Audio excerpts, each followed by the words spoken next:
Hey everyone, it's Mike with It's Pittsfield Tonight. It is Saturday, May 24th. I am live from our new Studio B, which is a keyframing room. And this is the first video I'm doing on the new set, so this is kind of a test too. It's been taking a little bit to dial in cameras and get this room ready. Studio A, which is going to be the new main set, which can host up to about a dozen people. I'm hoping that will be done and ready to go for some of the upcoming political season by mid to the end of June, so very soon, but making progress. The stage flooring goes in hopefully this weekend and will be finished by this week. Okay, so there's a few things I just wanted to touch on because so many things have happened and I had to shut down for a little bit to get all this work done because I'm doing it all myself. So, but crazy timing for that to happen. Everything going on with the school committee, with the Pittsfield Public Schools. It's budget season, so that's being discussed heavily. And of course, this is an election year for the school committee, for the Pittsfield City Council, and the Pittsfield City Clerk. So we're starting to see some people throwing their hats in the ring. So that is pretty exciting. There's names popping up in Ward 2, Ward 6. I'd have to look at the list, but the school committee has attracted some people there also running for office. And I think it's going to be a busy political season just because of everything going on. So I do want to touch a little bit on that. The school committee they're under a lot of pressure to get that report out. The $150,000 plus bill that was accrued by hiring that law firm to do this investigation in our schools.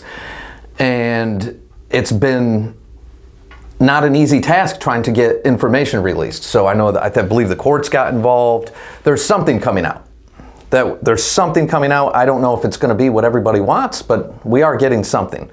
So that brought a lot of heat. And of course, I don't even really want to get into all that right now with the schools because everyone knows what happened. And that's still ongoing.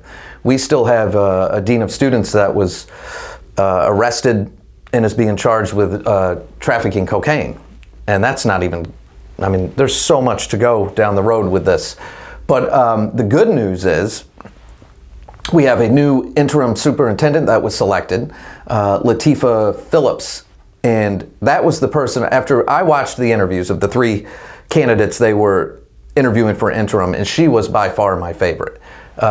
They were all good, without a doubt. You even had a musician in there that was really appealing to me.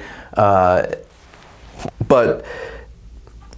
I really liked her background, and the part of it that I really like the most is that she's taught in other countries. She taught in Japan, I believe Mexico. So she has a true understanding of diversity. I mean, she's been in different cultures, and I loved her attitude and the fact that she was willing to relocate to our community. It sounded like she was excited and looking forward to the challenge and had a lot of fresh new ideas and a lot of positive energy to bring to the table. So I think this is potentially a good thing. We'll see, but it was the candidate that I wanted to see get in there. So I was excited to see that Latifah Phillips was picked as our new interim superintendent. The chairman, William Cameron, did not want her. That was weird. If you haven't seen that meeting and you're interested, I don't understand. I feel like Mr. Cameron, due to the amount of maybe attention and stress surrounding this whole situation that basically swelled out of PHS, but the whole public school system. He seems very angry, very matter of fact. He feels like, he's made it clear, he feels like the community just wants blood.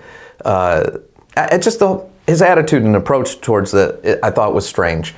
So I wish him the best. I don't know if he's running for re-election, but I would like to see, along with, I'm sure many of you, fresh faces and some new life and a new approach brought to the school committee to work with our new interim superintendent. And then, of course, within a year, we'll be selecting the permanent superintendent. And who knows, it might very well be Miss Latifah Phillips. So if you haven't seen any of those meetings, you can go back to PCTV and watch them. There'll be a lot coming up It's been kind of weird online right now anyway. So another thing I want to touch on is, well, there's a few things, but it's budget season. So I watched the last couple council meetings and they're doing their budget meetings. Before I get to that, I want to talk about a couple things just briefly. So everyone knows that the mayor, a short ways back, Mayor Marchetti had proposed his median safety ordinance.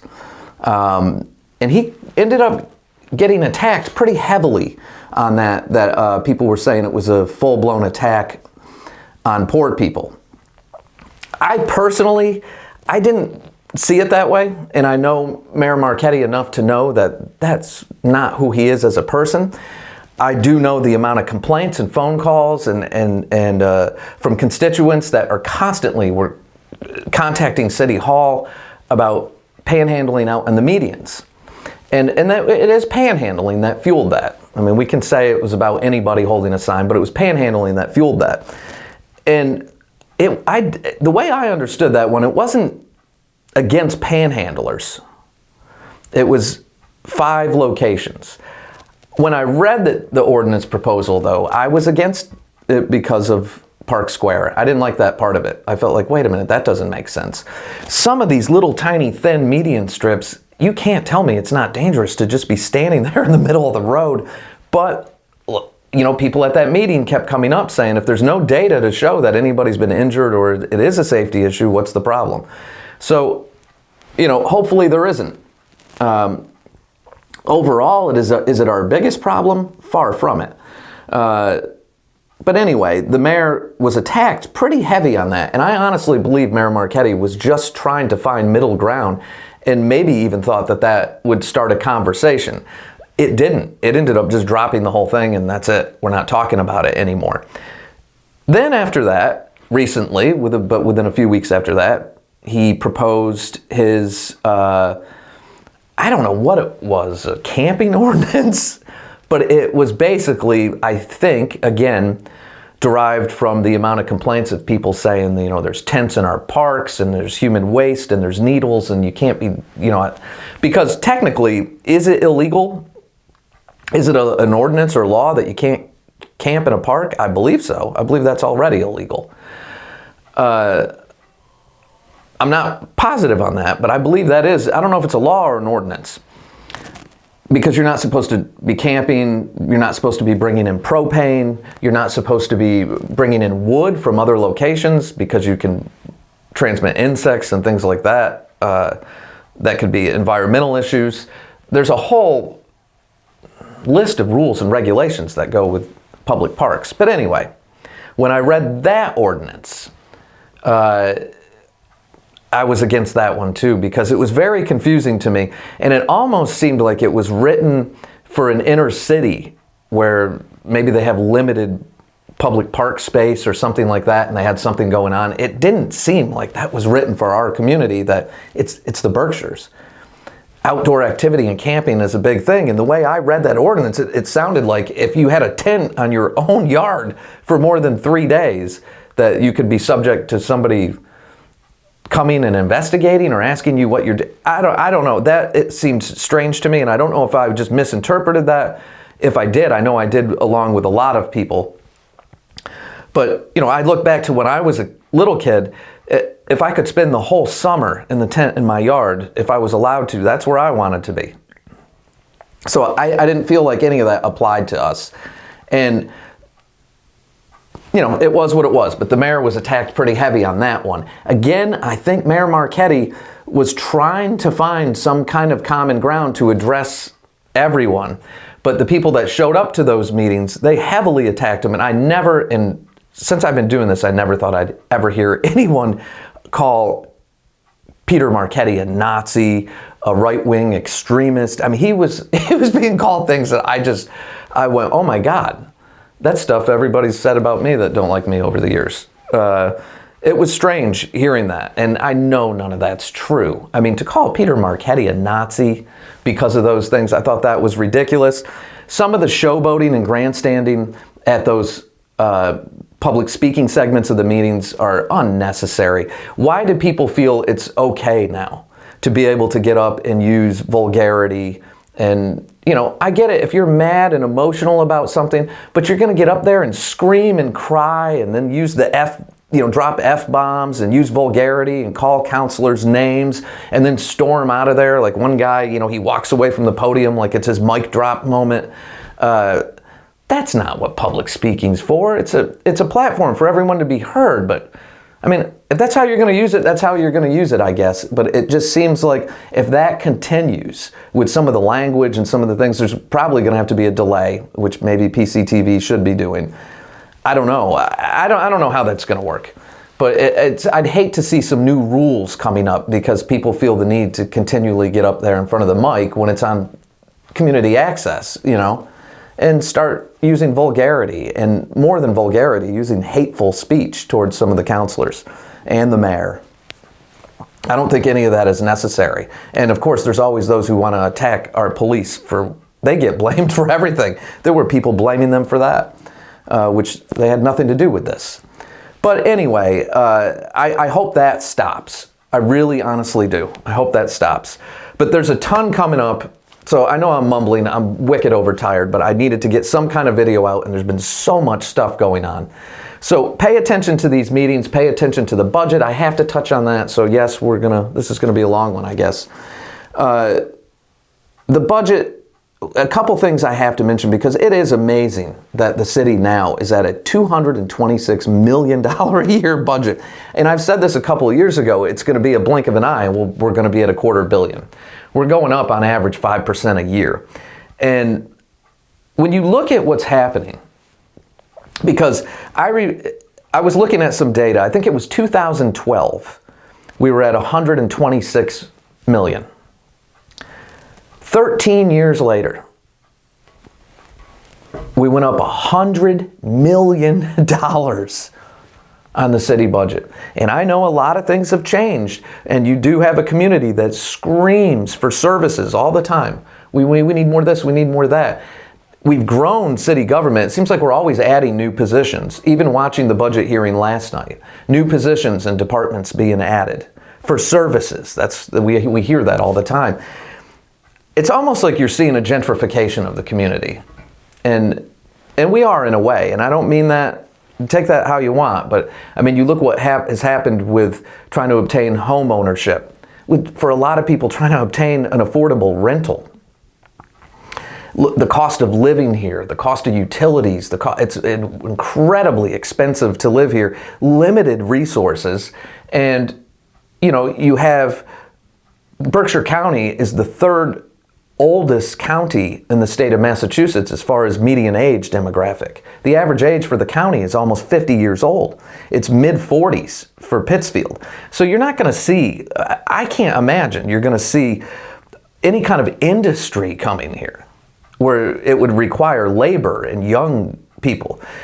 You look at what we dump into the public school systems, but we're down to I believe under 4,800 students in the entire Pittsfield Public School system. That's half of what it was when I was there. In the same amount of schools. They're the same schools. Taconic was a different building when I was there, but it's the same schools.